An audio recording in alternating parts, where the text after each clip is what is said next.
Bienvenidos una vez más al rincón donde las realidades se entrelazan.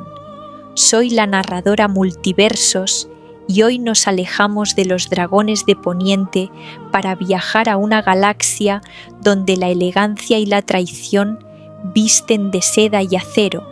A menudo pensamos en los villanos como monstruos nacidos de la sombra, pero el Conde Dooku es el recordatorio de que, a veces, el camino hacia la oscuridad está pavimentado con las mejores intenciones de orden y justicia. Fue un hombre que lo tuvo todo: sangre noble, el respeto del maestro Yoda y un aprendiz que pudo haber cambiado el destino de los Jedi. Sin embargo, su mayor pecado no fue el odio, sino la arrogancia de creer que podía jugar al ajedrez con el diablo y ganar.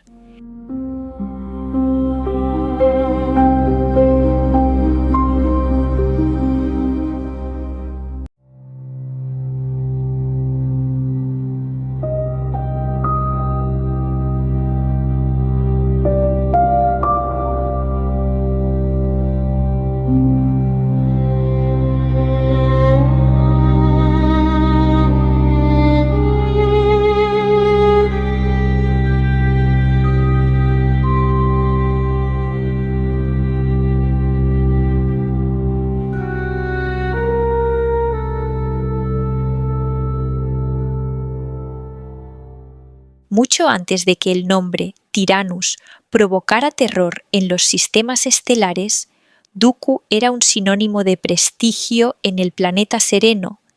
A diferencia de la mayoría de los niños llevados al templo Jedi, Dooku nunca olvidó sus raíces.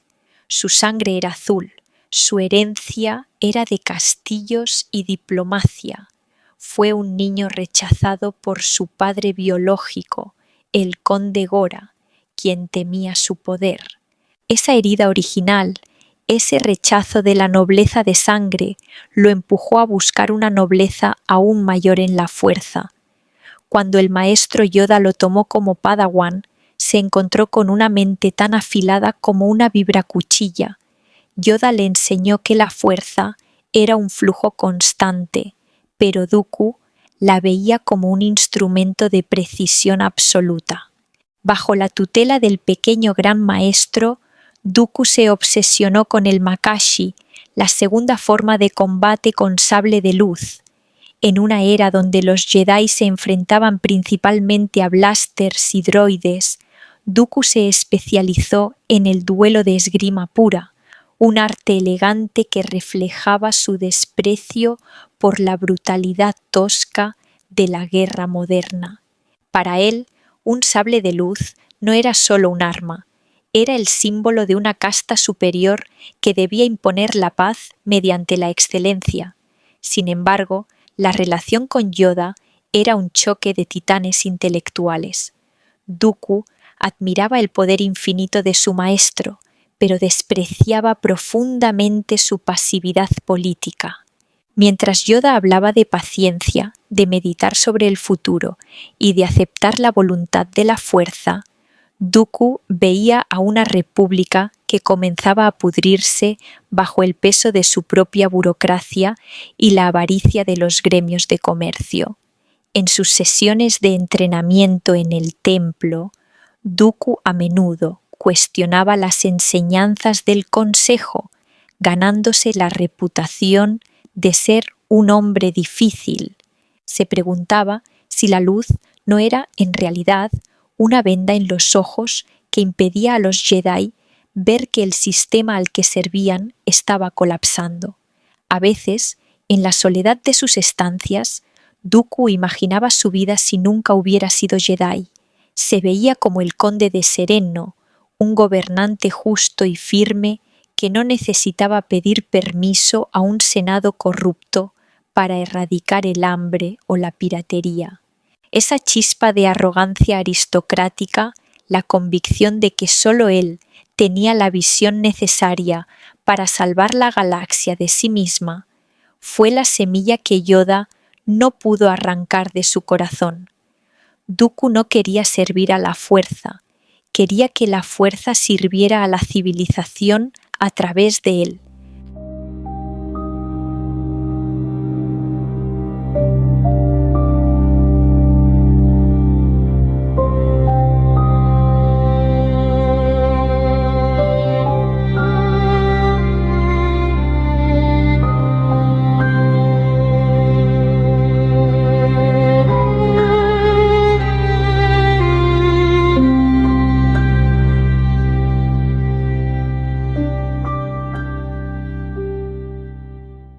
Si hubo alguien que pudo haber mantenido a Dooku en el camino de la luz, ese fue su aprendiz, Qui-Gon Jinn.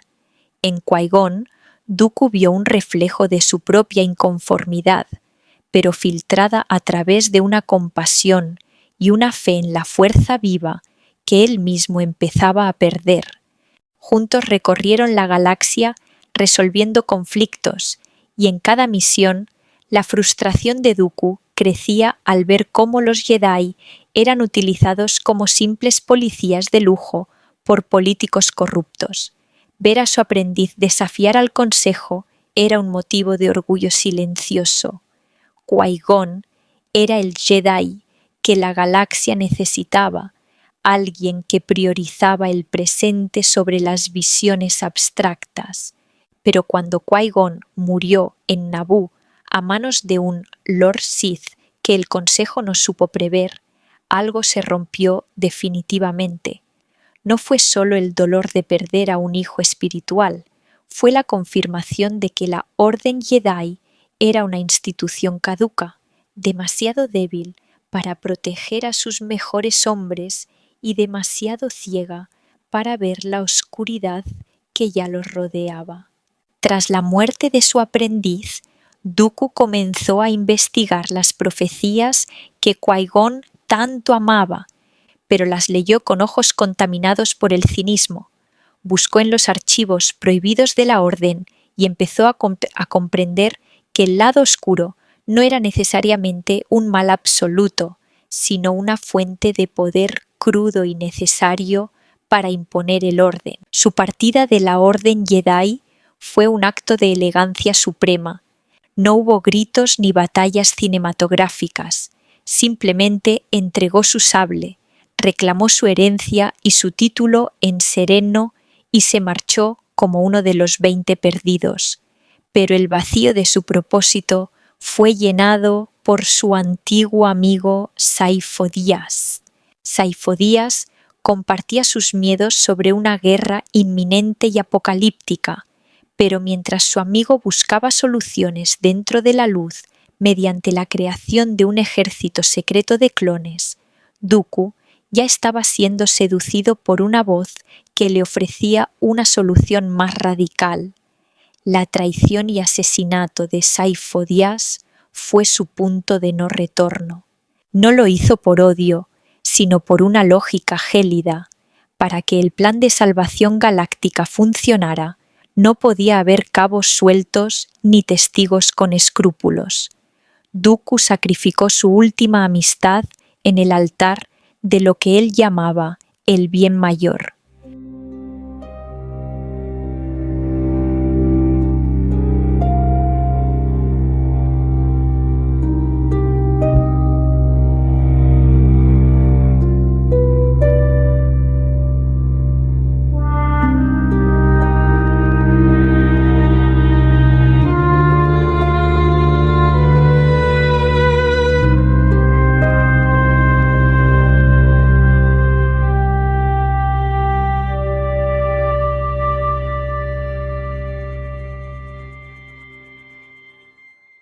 El encuentro entre el Conde Dooku y Darth Sidious fue la unión perfecta entre el músculo político y el cerebro estratégico.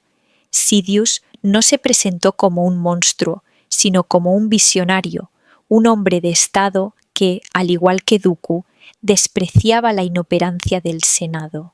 En las sombras de Coruscant, el Lord Sith le mostró a Dooku lo que quería ver: un plan maestro para limpiar la galaxia, eliminando a los burócratas y centralizando el poder en una figura fuerte. Dooku Cegado por su deseo de control, creyó que Sidious era el cirujano necesario para extirpar el tumor del caos galáctico. Así nació Darth Tyrannus. Dooku no se veía como un villano, sino como un filósofo del poder, un estadista que usaba la oscuridad para forjar un futuro brillante y estructurado. Se convirtió en el rostro de la Confederación de Sistemas Independientes, el líder carismático capaz de convencer a miles de sistemas de que la libertad estaba en la secesión, mientras en secreto preparaba el terreno para el imperio de su maestro. Durante las guerras clon, Dooku perfeccionó el arte del engaño a escala estelar. Disfrutaba de la ironía de ser el conde refinado que cenaba con la élite y, simultáneamente, el Lord Sith que autorizaba atrocidades para avanzar en la agenda de los Sith. Dirigir una guerra contra sus antiguos hermanos Jedi no le provocaba remordimientos, sino una mezcla de lástima y desprecio. En su mente, los Jedi eran soldados que luchaban por una causa muerta, y él les estaba haciendo el favor de acelerar su final. Sidious le prometió que, tras la purga, la orden sería reconstruida bajo los estándares de los Sith y que ellos dos gobernarían como los nuevos arquitectos de la paz galáctica. Imbuido de su arrogancia aristocrática, Dooku nunca sospechó la naturaleza caníbal de los Sith. Se sentía indispensable, el único hombre con la sofisticación y el linaje necesarios para ser el heredero de un imperio que ya sentía como propio. Para Dooku, Sidious era el socio necesario, y él, el verdadero gobernante que daría forma a la sociedad resultante.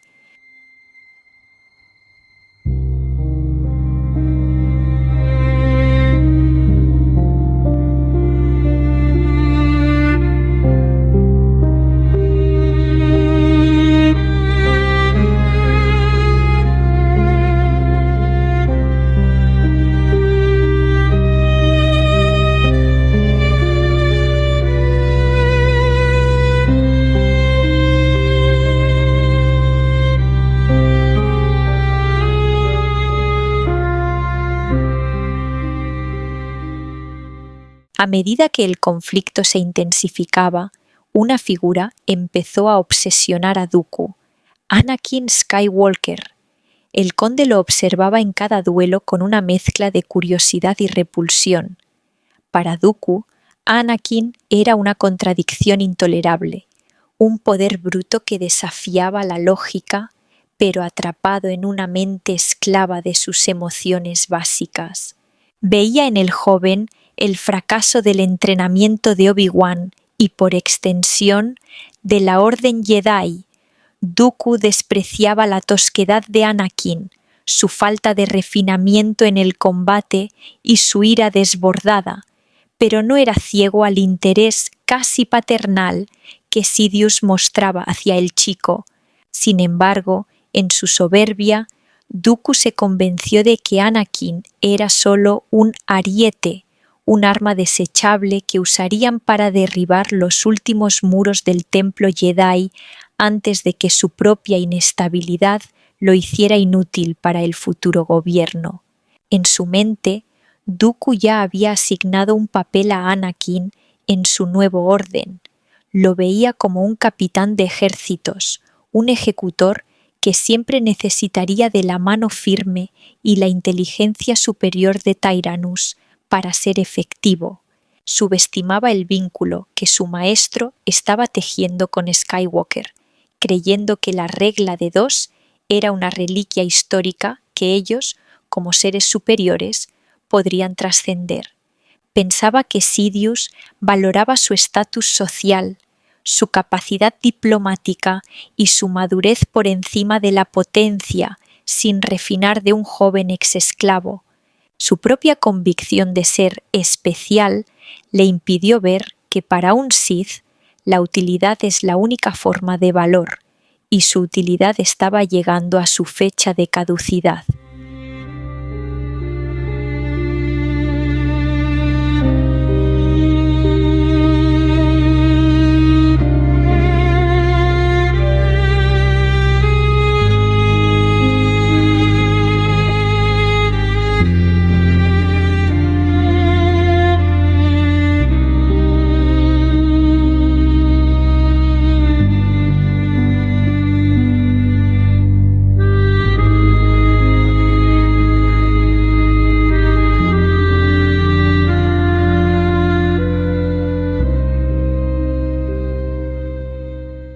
En este momento de cautiverio simulado a bordo de la mano invisible, Dooku disfruta de la ironía de la situación con la elegancia de un conocedor de vinos.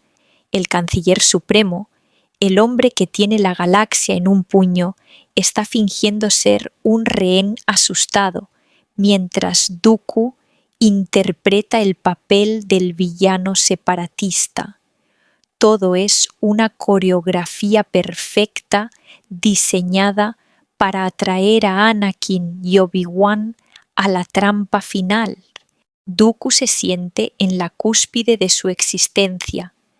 Ha manipulado a trillones de seres vivos, ha financiado ejércitos de droides y ha sido el rostro de una revolución, todo mientras mantenía su dignidad impecable.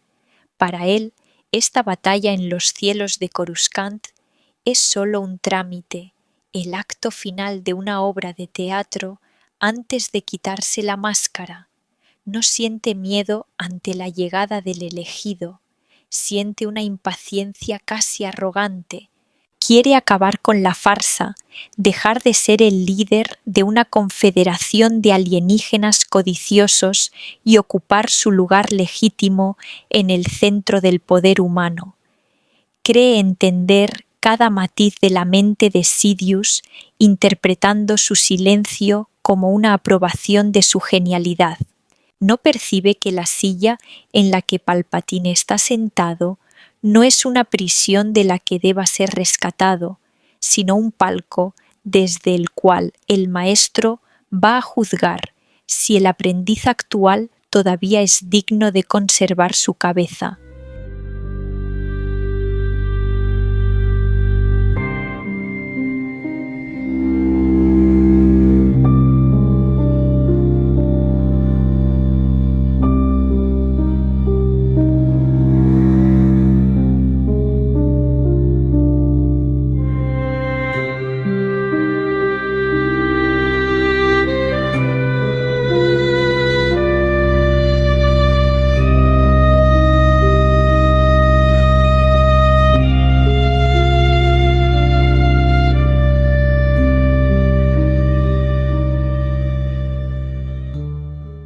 Los sensores de la nave gritan ante la llegada de los cazas Jedi y Dooku siente las presencias brillantes de Anakin y Obi-Wan. Se ajusta su capa de terciopelo de sereno, comprueba el equilibrio de su sable y exhala con la calma de un maestro de esgrima. A sus espaldas, la voz de Palpatine resuena con la autoridad de Lord Sidious, despojada de su máscara política. Se acercan, Lord Tyrannus, prepárese, el joven Skywalker y Kenobi están aquí para cumplir su destino. Dooku inclina la cabeza en una reverencia que ha practicado durante décadas. No le fallaré, maestro, Kenobi morirá y el chico aprenderá que su poder no es nada frente al control de un Sith. Palpatine sonríe y en sus ojos brilla una anticipación cruel. Una vez que acabe con ellos y tomemos el control total, la farsa terminará. Habremos vencido, mi viejo amigo. Gobernaremos la galaxia juntos, trayendo el orden que tanto has deseado. Prepárate para recibirlos. Dooku sonríe por última vez, creyendo en esa promesa de una diarquía Sith. Se encamina hacia la sala de observación, visualizando el momento en que el sable de Anakin se apague y el joven se rinda ante la superioridad del Makashi. No sabe que Sidious ya ha decidido que hoy es el día en que Dooku debe morir. No sabe que su maestro ya ha preparado el discurso para tentar a Anakin hacia el lado oscuro, usando su propia ejecución como sacrificio. El conde Dooku, el hombre que despreciaba la traición y la falta de honor, camina hacia el encuentro de su muerte, convencido de que es el arquitecto de su propia victoria. Las puertas se abren con un siseo metálico, revelando a los dos Jedi, y Dooku avanza con la elegancia de un espectro, sin notar que los hilos que lo movían ya han sido cortados por la mano que él mismo ayudó a empoderar. Dooku sale de la estancia con el paso firme de un conquistador, dejando atrás a un Palpatine que aguarda en silencio, como una araña en el centro de su red.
La tragedia de Dooku no fue su maldad intrínseca, sino su creencia de que podía controlar el caos usando las herramientas del enemigo sin convertirse en una de ellas.